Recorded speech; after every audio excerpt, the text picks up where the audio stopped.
How's it going, everybody? Welcome. We're here on CM42 TV. It's Tuesday and it's time for our weekly wrestling chat here on CM42 TV. Nothing really major this week other than obviously Double or Nothing was on Saturday there. But I just feel like Saturday, Tuesday, we're a wee bit out of date. In general, really enjoyed the show. Thought it was excellent in terms of an empty arena pay-per-view. We've only got two, to compare us to. We've got WrestleMania, which was excellent. We've got Money in the Bank, which was pretty good. They've done, well for what they had. A couple of the matches were good. And I kind of mentioned that last week in terms of the actual in-ring action being a bit more focused on because of the lack of a crowd, lack of a spectacle, lack of a big stage and pyro and all that stuff. They kind of have to focus on the in-ring a lot more, and that's, benefited the show a great deal on a couple of occasions, especially, in some main events on SmackDown and Raw and NXT, but especially Money in the Bank there. They had a really good tag match, and then Drew and Seth had a really good match, and then of course they went cinematic for the actual Money in the Bank ladder match. But in terms of Double or Nothing, brilliant stuff. You don't even notice that there's no crowd there because they've made their own crowd. They went, you know what, let's just see what happens, let's put people out there, we'll try and keep them distant. To be fair, they could probably be a bit more distant. I'm sitting there watching it sometimes and I'm like, there's just hundreds of people just standing together, hugging and high-fiving. It's not the safest. But that being said, they all have been tested. They all have, went through that routine. They all seem to be, clear and able to be there. They wouldn't be there if they didn't, I suppose. And I guess it's more of a, a selfish thing, or a selfless thing to say, okay, no, I'm fine, I'm healthy, I'm not going to be a danger, I'm not going to, infect anybody, I can be here. And it's worked so well that WWE have actually done that. They have taken that, idea. And last night on Raw, they placed some NXT, talent, some performance center talent in the crowd with no seats. Did you notice that? They didn't have chairs. It's a 3-hour show. Give them a chair. But it was cool though, man. It makes such a difference. Raw last night was just your average Raw from, this empty arena era. It's going to be so funny in a few months' time, looking back at this sort of period in wrestling and just being like, that was absolutely mental. Not just because of some of the matches that we were getting in terms of the spectacle of a cinematic match, but also some of the matches we're getting in the ring when there's been no fans. It does help. To be fair, the WWE ones, haven't been that bad in terms of being, being awkward because there's been no crowd. Like Drew and Seth at Money in the Bank, I thought was a really good match. And by you get to that point, you're thinking, well, I'm used to it now. The novelty, the start of WrestleMania for a lot of people was probably there when the Kabuki Warriors and Nikki Cross and Alexa Bliss came out to kick off WrestleMania. And that's probably the first time a lot of people experienced WWE, without a crowd. And that probably was a bit of a turn off for them. And obviously you saw a Boneyard match and you saw the Firefly Funhouse match and you go, alright, well, okay, this can work. Or even Edge and Orton in the Last Man Standing match. There's something to talk about. Edge and Orton.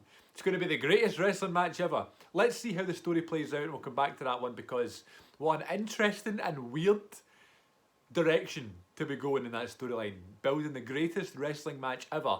Nay pressure. So where was I going? So some of the matches are fine, you get used to it. But then also, it's almost like there's 3 stages. You get your first stage where there's no fans whatsoever, there's nobody there and it's silence. When you hear all the strikes and all the big kickouts and that sort of thing. There's nothing. There's no other than the commentators, but in terms of an ambience around them, there's nothing. Then you've got stage 2, which is what AEW have been doing and putting some people in the crowd and making some noises, and it's like a sort of stifled, smaller reaction, but there's still some reaction. And to be fair, some reaction is so much more beneficial than no reaction, and even just things like a big move off the top rope or a big kick out or, an impressive spot off the top rope in terms of a moonsault or something. Just having that kind of buzz and the claps and stuff, it makes such a difference. And then of course stage 3 you've got a crowd, and it's going to be, I hope, there's theories out there, people saying this is going to ruin live event attendance and the crowds will just never come back. Part of me worries that, and it's not that they're never going to come back, obviously people are still going to go and see it, but to the level that it was, WWE were already on a downward spiral in terms of attendance. They were struggling to fill Raw and SmackDown. I guess Raw was alright, but SmackDown was really struggling. And AEW, they're doing well, but they were running smaller buildings and selling them out, which is what you should be doing at this stage. But the goal of that is to build up and go and run bigger arenas.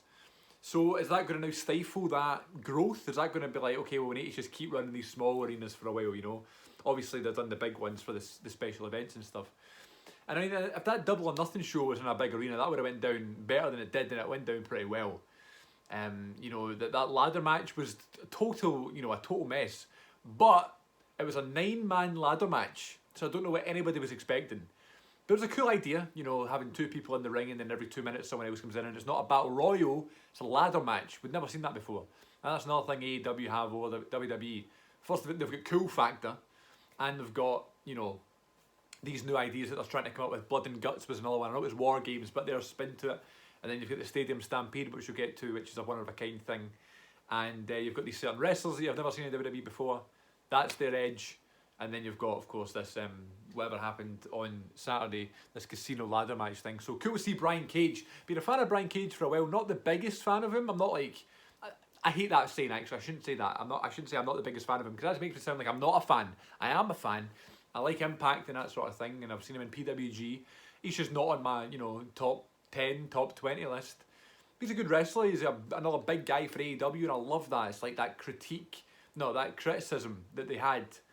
AEW, that is. You've not got any big guys, you know, too many small folk doing flips, not telling any stories. Well, AEW actively changed that and went and got some big guys, you know, Lance Archer and Brody Lee and Wardlow, and now fucking Brian Cage, massive. Even folk like Dustin Rhodes is huge, you know. So and Matt Hardy's huge. It's cool, man, building a really distinct and diverse roster, AEW are. So it's cool. It's going to be a mental match. Brian Cage, John Moxley. I heard that the match, you know, when they're going to do that, was going to be at Fighter Fest, and it was going to be in London. So the first UK show, the main event, was going to be Moxley versus Brian Cage. And I did say to my mates, I said, if the first AEW show in the UK, I want to try and see if I can go, you know, even if it is in London. I've got some pals down there I can go and stay with and just try and stay the night and go see the first, you know, AEW show outside of the US, you know. That'd be really, really cool. I'd love to do that. But now it's looking like it's going to be even more of a novelty to get tickets when it's back, so it's kind of like the chances are thinning. MJF and Jungle Boy, you know, a snapshot of the future of wrestling. Really good match. It was kind of like it was like probably the oldest school match on the whole show. And it was the 2 youngest guys. Jungle Boy's 22, you know, I'm older than Jungle Boy. That makes me feel quite sad. But they had a really good match. Cody and Lance Archer. Cody, every time Cody's in a match, it feels big. He's the best babyface in the business. And I loved that match. Really, really good. Glad he's the new champion and first ever champion. I thought they could have done more with Mike Tyson, though. I thought he could have knocked someone out, even if it was Jake Snake. But I guess he's on Dynamite on Wednesday tomorrow night, so I'm sure he'll do something maybe with NGF. So good stuff. What was next? Penelope Ford, Chris Statlander. Decent match. Try to do this off the top of my head. What was next? Then it was Shawn Spears and Dustin Rhodes. People were giving us a hard time. It wasn't meant to be anything more than just a segment and an entertainment moment to bring Dustin back and make him look cool and to get Spears on the show. And I loved it. I love both these guys. I've got a soft spot for Shawn Spears. The Ty Dillinger character is on like the top of my obscure favourite wrestlers list. I love Ty Dillinger. So it's cool to see Shawn Spears doing well. And it was funny, you know, he's out in the suit and he's ripping his clothes off and he got his arse out. It's funny, like, it wasn't meant to be a 5-star match. People take this stuff way too seriously, and people think because Kenny Omega is in this company, and, you know, these great, great wrestlers, Chris Jericho, Hangman Page, Pac, because they're in this company, every match needs to be 5 stars. We're allowed some comedy moments, we're allowed some relief, we're allowed some entertainment. WWE is, you know, more the entertainment, and AEW is the wrestling, but you're allowed to blend them, you know. Look at Drew and Seth at Money in the Bank, or look at the tag team title matches that have been happening recently.